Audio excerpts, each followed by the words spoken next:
Varanasi police commissioner के PRO Deepak Kumar Ranaut के ऊपर एक महिला ने ठगी करने का आरोप लगाया था, जिसको लेकर पुलिस कमिश्नर मोहित अग्रवाल ने उसे पीआरओ पद से हटा दिया था और डीसीपी क्राइम को जांच अधिकारी नियुक्त किया था। जांच के बाद काफी चौंकाने वाले तथ्य निकलकर सामने आए।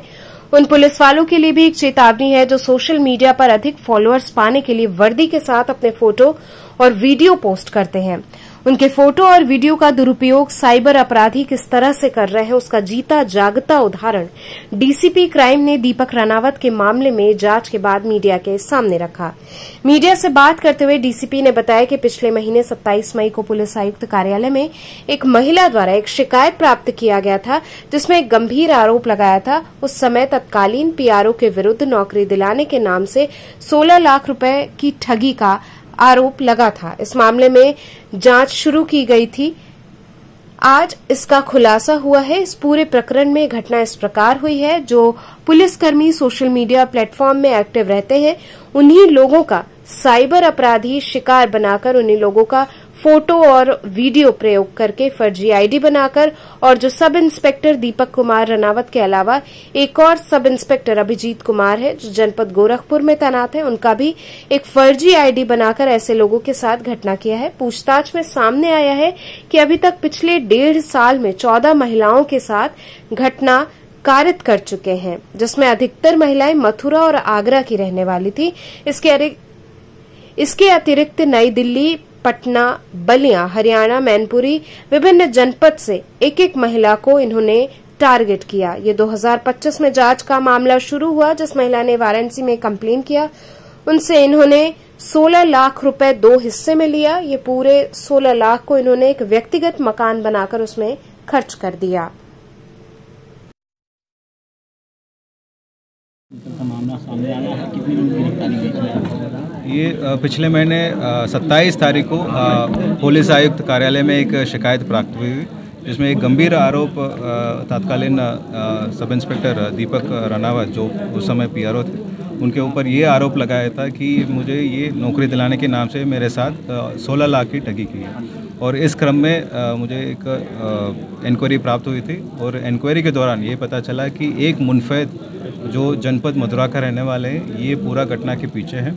और ये घटना कारित करने का तरीका ऐसा है कि ये जो भी पुलिसकर्मी जो सोशल मीडिया प्लेटफॉर्म में एक्टिव है और इनका फ़ोटोज़ इस्तेमाल करके एक फ़र्जी आईडी बनाते हैं। इसी टाइप का दीपक कुमार रनावत का इसको एकत्रित किए, तो उसके बाद एक फ़र्जी आईडी बनाया और फ़र्जी आईडी इस्तेमाल करके लोगों के बीच में एक भरोसा जीता है कि ये मैं पुलिस वाले हूँ। और भरोसा जीतने के बाद ये इनसे पर्सनल नंबर लेके संपर्क करता था और इनसे ये भी जानकारी करते कि परिवार में कितने लोग हैं, क्या क्या हैं, आपका आर्थिक स्थिति क्या है, और ये झांसा देता था कि ये आपके घर में या कोई रिश्तेदार को कोई नौकरी की ज़रूरत है, बता दीजिए, मेरा एक जानने वाले हैं ये जो यूपीएससी में तैनात हैं, वो नौकरी लगवा सकते हैं। और इसी क्रम में इन्होंने ये एक संदीप नामक के व्यक्ति का नाम लिया, लेकिन रियलिटी है कि ये बंदा संदीप बन के वो महिला से संपर्क करता था और उन्हीं से पैसा लेके फिर एलिगेशंस आता है कि जो पुलिसकर्मी के ऊपर।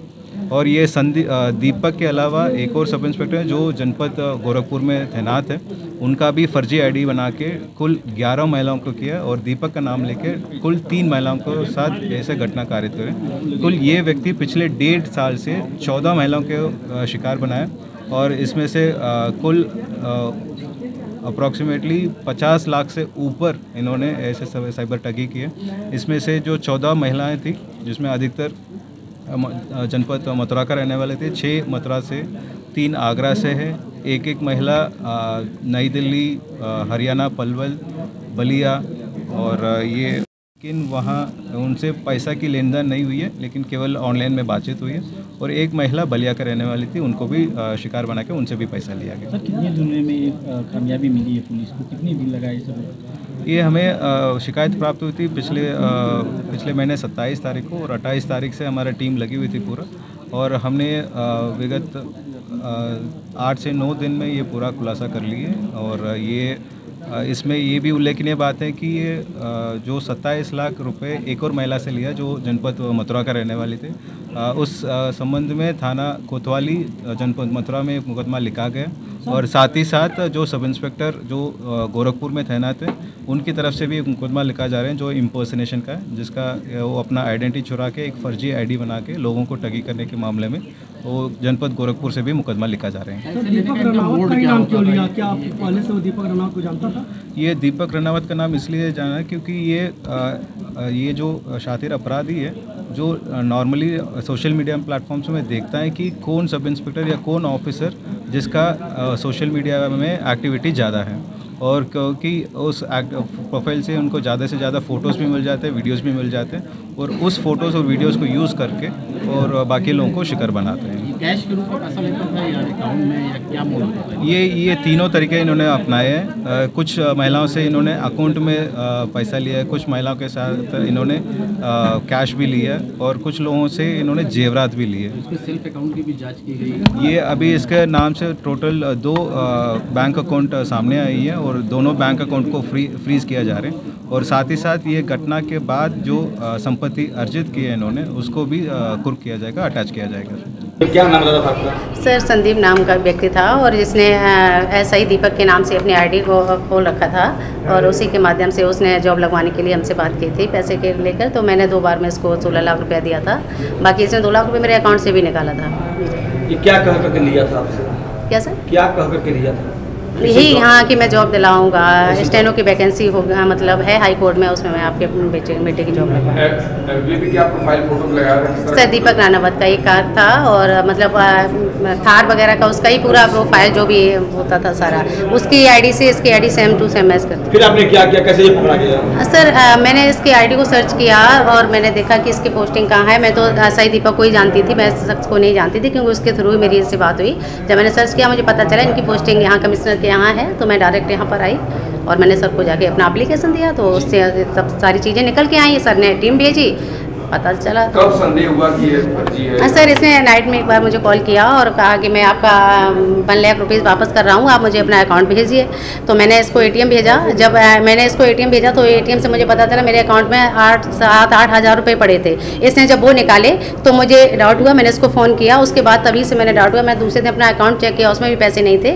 फिर मेरे माइंड में चल रहा, लेकिन मेरे पास इतनी कैपेसिटी नहीं थी, इतनी आर्थिक स्थिति ठीक नहीं थी जो मैं मतलब आ सकती, तुरंत एक्शन ले सकती। मैंने फिर भी इसको कॉल किया, मैंने कहा आप मेरा पैसा, मैंने काफ़ी रिक्वेस्ट भी किया, लेकिन जब ये नहीं माना, अपना नंबर ब्लॉक कर लिया, तो मुझे मजबूरन फिर यहाँ पर। क्या करते थे आप? सर, मैं किस तरह ठगी करते थे आप? सर ऑनलाइन जैसे फेसबुक किसी का फेसबुक और किसी का नाम पे बना दिया जैसे फेक अकाउंट, उस फेक अकाउंट से फिर ठगी करता था, जैसे झूठ बोलता था जॉब के लिए। तो पुलिसकर्मी ही क्यों आपको दिखे? सर, एक्चुअल में मेरे साथ में सर 6.5 लाख रुपए का फ्रॉड हुआ था खुद के साथ में जॉब को लेके। तो फिर मेरे समझ में उनकी तरह मैंने कि अब जैसे इन्होंने क्या मैं भी ऐसे करने लग जाऊँ, ये हुआ सर। पुलिसकर्मी ही क्यों मिले? ऐसे पुलिसकर्मी को बदनाम किए हैं जो विश्वास के नाम होते हैं, ऐसे लोगों को बदनाम करने की वजह क्या आपको है? और वर्दी कहाँ से पा गए थे आप? वर्दी कहाँ से पा गए थे आप? सर दिया ऐसे ही। कहाँ से वर्दी पाए थे? ऐसे ही बना। कहाँ से?